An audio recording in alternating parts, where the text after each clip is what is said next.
Hello বন্ধুরা, তোমাদেরকে বলেছিলাম আমি গ্রামের বাড়ি গিয়েছিলাম। তো দেখো ওখানে গিয়ে আমি রান্না করছি। এটা একটা কুমড়ো শাকের চচ্চড়ি। তোমাদেরকে আগের ভিডিওটা দেখিয়েছিলাম, যে আমি তোমাদেরকে দেখাতে পারিনি। তো দেখো পুরো ভিডিওটা দেখলে ভালো লাগবে। আর এখানে খাসির মাংস হবে। তো খাসির মাংসটাকে ভালো করে মাখিয়ে নিচ্ছে আমার বর। ও ভালো বানাতে পারে মাংস, তো মাখিয়ে নিচ্ছে। এখানে সব কিছু আদা রসুন বাটা, লঙ্কা বাটা, হলুদ সব কিছু দিয়ে ভালো করে মাখিয়ে নিচ্ছে, হাতেই মাখিয়ে নিচ্ছে। হাতে মাখিয়ে তারপরে রান্নাটা বসাবে। এখানে টমেটো দিয়ে দিল একের পর এক। তোমাদেরকে মাখানোটা আমি দেখিয়ে দিচ্ছি। তোমরা যারা যারা কীরকম কী করে রান্না করো তোমরা কমেন্টে বলো। তো আমাদের এইভাবেই হয় এখানে। এইভাবে না, ও ডেলি নানা রকমের অন্য অন্য করে রান্নাটা করে। চলো, অনেক কথা হয়ে গেছে, এবার বলি। পেঁয়াজ লঙ্কা এখানে সব দিয়ে দিল একে একে। তোমরা তো দেখতেই পাচ্ছ খুব সুন্দর করে মাখিয়ে নিচ্ছে মাংসটাকে। আর এখানে সর্ষের তেল দিয়ে দিচ্ছি, হলুদ দেব, হলুদের পর সর্ষের তেল দিয়ে দেবো, একটু বেশি পরিমাণ করে সর্ষের তেলটা দিয়ে দেব। তো দিয়ে ভালো করে মাখিয়ে নিচ্ছে, হাতে চটকে চটকে মাখিয়ে নিচ্ছে। সুন্দরভাবে মাখানো হয়ে গেলে কিছুক্ষণ রেখে দেবে। এখানে নুনটাও অ্যাড করে দিয়েছে, তোমরা দেখতে পাচ্ছ। এরকম করে ও করছে, আজকের মাংসটাও এরকম করে বানাচ্ছে।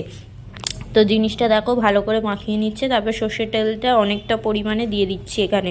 অনেকটা পরিমাণে দিয়ে ও আরও ভালো করে হাতে চটকে মাখিয়ে নিচ্ছে। মাখানোটা দেখছো কত সুন্দর হচ্ছে। রান্নাটাও সত্যি বলছি খুব খুব সুন্দর হচ্ছে। এখন আমি এডিটটা করেছি বলে তাই, কিন্তু যখন খেয়েছিলাম না সত্যি অসাধারণ হয়েছিল। এখনই রান্নাটা করছি না, আমি যে এডিটটা করছি ওটা দেখেই জিভে জল চলে আসছে আমার। তো দেখো এখানে ভালো করে মাখিয়ে নিয়ে কিছুক্ষণ ও রেখে দেবে, রেস্টের জন্য কিছুক্ষণ রেখে দেবে। তো চচ্চড়িটা দেখো মাছের মাথা দিয়ে হচ্ছে। চচ্চড়িটাও সত্যি কি সুন্দর হয়েছিল, তোমাদেরকে কি বলবো। এখানে মাংসের আলুটা ভাজা হয়ে যাচ্ছে, আর এখানে দেখো চচ্চড়িটাকে নামিয়ে নিচ্ছি। চচ্চড়িটা হয়ে গেছে। মাছের মাথা দিয়ে কুমড়ো শাকের চচ্চড়ি। কার কার এই চচ্চড়িটা খেতে খুব ভালো লাগে জানিও। আর এখানে দেখো মাংসটাকে লাল লাল করে ভেজে নিয়েছি। এবার আলুটাকে ভালো করে লাল লাল করে ভাজা হচ্ছে। তো তার মধ্যে কড়ার মধ্যে তেজপাতা, তারপরে শুকনো লঙ্কা, তারপরে জিরে, গোটা জিরে দিয়ে তারপরে মাংসটা যেটা মাখানো ছিল সেটাকে দিয়ে দিলাম। দিয়ে আর জিনিসটাকে ভালো করে কষিয়ে নিতে হবে। তো দেখো ভালো করে। আর কাঠের জালে উনুনে রান্না তো সত্যি সেই স্বাদ, অনেক টেস্ট হয়, তাই না বন্ধুরা? তো দেখো তার জন্য ও খাসি মাংসটাকে কাঠের জালেই করছে। আমার তো কাঠের জালে রান্নাটাই খুব ভালো লাগে। তো এখানে দেখো কি সুন্দর কাঠের জালে করে নিচ্ছে। আর দেখো আমার বর বলেছিল পিঠে খাবে, তো এখানে আমার শাশুড়ি মা মূলোটাকে কুড়িয়ে নিচ্ছে। আমার শাশুড়ি মা এখানে বসে বসে মূলোটাকে কোড়াচ্ছে। মূলো পিঠে কে কে খেয়েছো কমেন্টে জানিও, ঠিক আছে বন্ধুরা?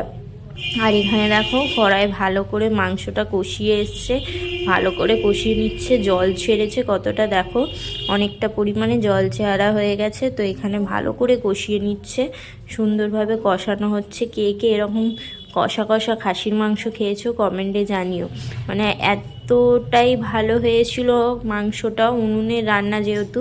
আর তোমাদেরকে এখানে আমি কি বলছি বলো তো, আমার বর রান্না করছে তাই তোমাদেরকে বলছি যে আজকে কে রান্না করছে বলো তো বন্ধুরা। তো সেটাই তোমাদেরকে আমি বলছিলাম। তো এখানে দেখো আমি দেখাচ্ছি কে রান্না করছে। আর মাংসটার কালারটা দেখো কত সুন্দর এসে হচ্ছে, দেখো কষাটা এর মধ্যে কষিয়ে তারপরে প্রেশার কুকারে দিয়ে দেবে। এখানে আমার বর রান্না করছে, ওর হাতে রান্না তোমাদেরকে আগেও বলেছি খুব খুব টেস্ট হয়, আমার তো খুবই ভালো লাগে। তো তার জন্য বলছিলাম। এবার আমাদের খাওয়া দাওয়া হয়ে গেছে। রাতে দেখো সবাই মিলে আমরা শীতের জন্য আগুনের তাপ নিচ্ছি। কি সুন্দর সবাই মিলে বসে আগুনের তাপ করেছি। গ্রামের দিকে এগুলো খুব হয়, আমার তো খুব ভালো লাগে। তো এরা দেখো কি সুন্দরভাবে আগুনের তাপ নিচ্ছে। আগুনটা কত সুন্দর জ্বলছে, খুব খুব ভালো লাগছে। ছোট্ট ভিডিওটা সবার ভালো লাগলে লাইক কমেন্ট শেয়ার করে দিও।